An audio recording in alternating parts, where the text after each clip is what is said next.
Hello everybody, welcome to the channel. My name is JGOD. In today's video, we're going to be talking about Call of Duty Black Ops Cold War. I know it's a long title. The gameplay you're going to see in the background was actually shared with me from one of my teammates, Carnage Espresso.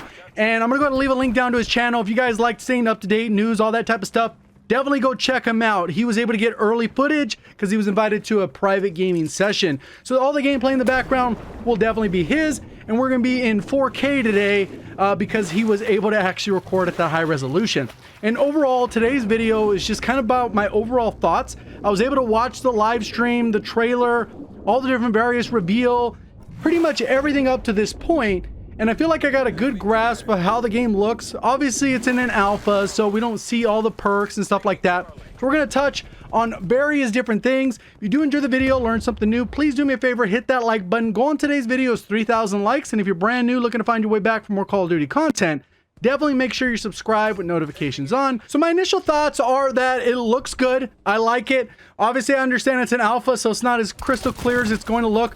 But obviously in 4K gameplay, it looks way better than we saw on the leaked footage, as well as some of the streams, which kind of compress it a little bit and you don't get the full quality. I think the colors look way better, and they've kind of modified things so that it's different enough from Modern Warfare, even though they're basically using a modified engine of Modern Warfare with, you know, the Treyarch vibes in there, a little bit of Sledgehammer in there because they started the initial development. So overall, you can kind of see where the developers are coming into play as far as graphics. So I'm going to touch on probably the most common questions that people are going to ask, even though they're things that we can't answer at this point, and that is overall progression. So the first thing is prestiging. Is prestiging in the game? Nobody knows that until the game launches. Nobody has ever known that until the game launches. They usually don't preview that unless it's like a week before the game launches or something. Maybe they change their bio image or whatever, their Avi, or they tweet out an image and it's just a prestige icon. They've done that in the past.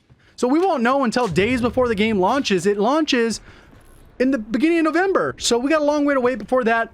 If that's all you really care about, you know, that is what it is. But odds are, based off the way everything's looking, it's probably going to be a system similar to the way things were done in Modern Warfare.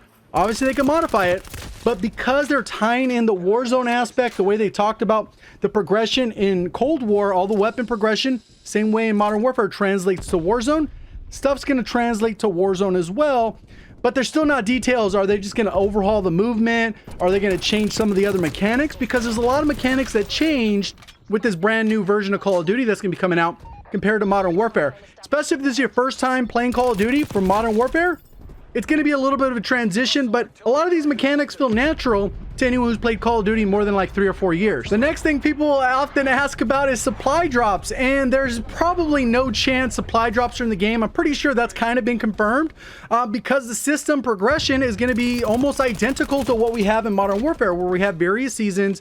When we get a brand new season, we get like 100 tiers. There's a bunch of stuff in there that's for free. You pay the $10, you get a battle pass that essentially once you earn enough of the tiers, you get enough COD points to buy for the next season if you don't go about spending them in the store or whatever. And that's kind of one of those things. So typically when you buy that first season, you're pretty much good for the entire year going forward because that season could pay for the next. And I'm pretty sure that's the method they're going to go with because of the way progression works, and they want to try and make everything inclusive. So at the end of the day, more people are playing the game and spending real money in the store. So they're going to try and keep that system in place since you still get a ton of free things from that, and especially the weapons. So it's not like it's pay to win system. So that's more than likely just going to stay the same just because it works so well. And when you buy the Ultimate Edition, they're giving you tiers as part of the Season 1 Battle Pass. So that's already kind of built in that's the system that they're going to go with. The next part is camos. We won't know about camos until the game actually launches, and I'm really interested to see how they go about this. Hopefully they kind of go more to a BO4 system where if you got one camo, you can apply it to all of your weapons, and obviously there's a camo grind. You get your gold, platinum, diamond. We're not going to find out any of that until the game actually launches, and that's pretty standard. You don't know if there's an ultimate camo until you actually get in the game, you do the challenges, and then you unlock them the same way that we saw with gold, platinum, and Damascus in Modern Warfare, and we've seen in other Call of Duties. You're just not going to find that out until later on. As far as the game, what you're really looking for is the overall gameplay. How does it look? How does it overall going to feel once we get a chance to play the beta at the beginning of next month in October? I believe it's somewhere in the beginning of October. You're going to get your hands on the game. There's different options, whether you're on PlayStation. There's a free-to-play window where it's all access. Pretty much anyone can play. There's going to be cross-play, cross-generation. So if you decide that maybe you're not upgrading to a PS5 or an Xbox One X, whatever, Series X, whatever the heck the new name of that one is, and you just choose to stay on the current gen consoles, you're still going to be able to cross-play with PC, with the PS5, and with the new Xbox generation. So basically, 4 different consoles will have access to cross-play together with PC through Battle.net. And progress tracks. So for whatever reason you decide to switch to PC because you feel like it's a huge advantage, you can do that and all your stats and everything will carry over. So it's nothing you really have to worry about if you're putting off maybe upgrading at this time. So the Warzone progression, that's pretty much all they touched on. They just said that all the progress in game that you get is going to carry over. So I'm guessing if you do camos, when you go to Warzone, it's going to work. I'm not sure how the heck the loadouts are going to work though, because maybe you load in and then you'll have your Warzone classes from Modern Warfare, and then you'll have your Warzone classes from, the Black Ops title. And how does that work? Can you do overkill with a primary from that gun and a primary from that other game? We'll have to wait and see, but I'm interested to see how that plays out. Adding new POIs, they said the different lore is going to connect, so we'll just have to wait and see again on that. But it sounds like Warzone's still free to play. If you don't get the new game, you're still going to be able to access the new content, because obviously those weapons are going to be floor loot and all that type of stuff. You just have to level them up in plunder or whatever. So overall gameplay, there's several aspects that fit into overall gameplay. The movement has been toned down a little bit. It's been simplified. They've made it so the slide is a little bit more powerful, because in Modern Warfare, when you slide, your momentum completely stops. This one looks like it keeps moving. They'll probably make tons of changes because obviously this was just an alpha. But as we progress, we're going to be able to see tons of different things and how it plays out, because the tactical sprint's gone. So when you double sprint to pull up your gun, it's not in the game. And people were abusing that to do, where you turn 90 degrees, you bounce and you do a bunny hop. That momentum doesn't exist anymore, so bunny hop isn't really effective, and it's kind of not even viable. So that's completely removed, so that changes a little bit of the gameplay mechanics. The other part of gameplay is the time to kill. And the time to kill, they're putting the health at 150, but looking at the gameplay, doesn't look like the weapon damage has changed much. So it's gonna look like, if you play Warzone, like going up against someone that has 1 plate in Warzone, because that equates to 150 damage required to down a player. So it's still relatively fast, maybe an extra bullet or 2 in certain scenarios where the distances matter.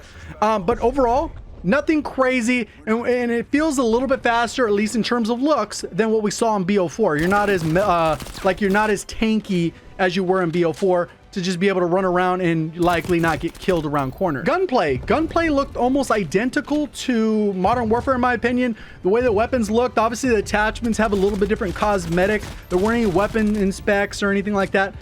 Looks pretty straightforward. You aim the gun. They have recoil, but low recoil, because typically in COD we don't get a ton of recoil unless you're particularly speccing for recoil. The Gunsmith has been improved where it actually shows pluses and minuses, but with percent, so it's not like pro aim down sight speed. Well, how much faster is that? It'll say like 12% faster or whatever. So you can actually, have it there, and it's not like anyone has to really, I mean, obviously people are still going to test it to make sure it lines up and it's trustworthy. But that's going to alleviate some of that. And they also are removing a lot of the cons, which I think really ruined the Gunsmith in Modern Warfare. So many cons, it kind of makes it hard to always go with the options you want. You're kind of forced to pick certain attachments, whereas now it's mostly pros, so you really have a little bit more creative freedom instead of like a false facade of freedom. It's actual freedom because you get tons of pros without as many cons. The created class system, we're going to kind of find out more. It's still too early to kind of figure out what's going to be good or not, because they were limited on perks. They only showed off 3 perks per category. They only showed off a couple wild cards. So overall, still a lot to find out on that. Limited weapons. We're not going to know enough until we actually get the beta. And even in the beta, it's probably going to be level capped, so we're not going to be able to see all the content at once. And we're going to be surprised at the launch of the game. We're going to get a lot more beta time and probably along the way. But right now, very limited to kind of see exactly how it's going to play out. Still very similar to Modern Warfare, but I think enhanced. And the last thing, it seemed like a lot of people were flipping out over on Twitter, which was the new streak system where you don't lose your streak on death. And this is kind of a weird concept because it reminds a lot of people of requisitions from World War II, which most good players or above average players wasn't a fan of that because the streak score was a little too easy to obtain. In this, I think they balanced it in a way that makes it so that it actually punishes players that are below average. Because if you're not good, you're not going to go on streaks. Almost impossible to get the highest streaks. Whereas in requisitions, it was a foregone conclusion. You could basically run the highest streaks. If you end up on a map like Shipment, or in this case, it would be Nuketown whenever Nuketown gets added, because we know it's going to get added, just a matter of time with the Treyarch game. You're almost guaranteed those streaks. Whereas in this case, it's almost impossible. You have to go on some pretty long streaks or get a ton of kills to actually get the higher end streaks. And then even then, it might not even be viable for you. So I think they've geared it in a way that makes sense, because this also rewards good players. If you happen to go on a long streak, all the streaks, there's a cooldown timer. If you end up getting a UAV, you call it in, you can't earn another UAV for 90 seconds, which sounds like a lot, but in-game time, it flies by pretty quick. And while you're working up to a higher streak, you get the opportunity to earn another UAV and then call it in and it cool down. And then you get an opportunity to use another UAV by the time you get to that highest end streak.